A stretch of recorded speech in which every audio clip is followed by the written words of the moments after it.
Hello, and welcome back to Stop Talking Claw. I'm Claw, and today we're going to talk about something that's a little deceptive.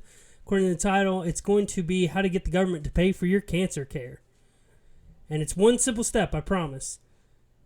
So, now I'm going to show you my screen. Bloop. So, how do you get the government to pay for your cancer care? Well, all you got to do is go to jail. That's all it is. So I looked up how long chemotherapy usually takes. It's between 3 to 6 months. Looked at a couple of these. It said it could take a lot longer, but it seems to be about 3 to 6 months to do it. So we're just going to go with that. So then, now all you need to do is commit a crime. But what crime do you need to commit?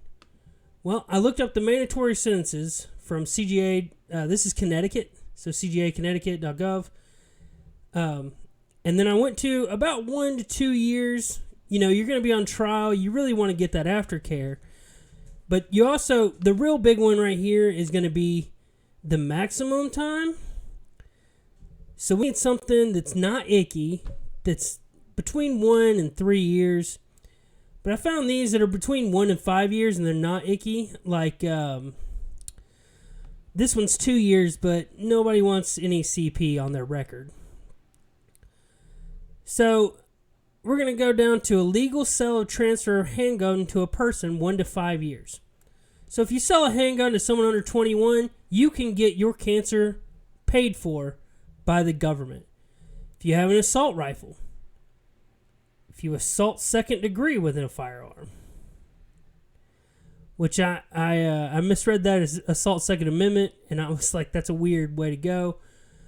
Assault or larceny of elderly, blind, disabled, pregnant, or mentally retarded person.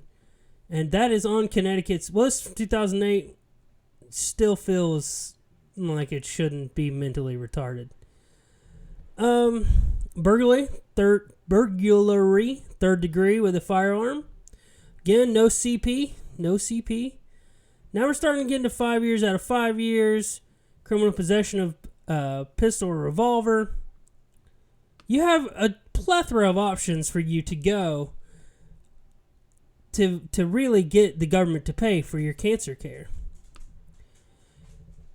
And then, so what happens if you get prison and cancer? I looked it up. They will treat you, but apparently the experience is not good. You have to go to the doctor in a handcuffs.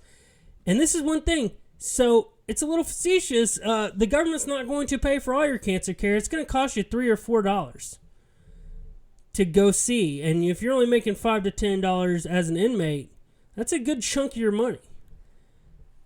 But I'd much rather pay the $4 a day or whatever to go see the doctor than what it costs in America. Now, obviously, all of this is facetious.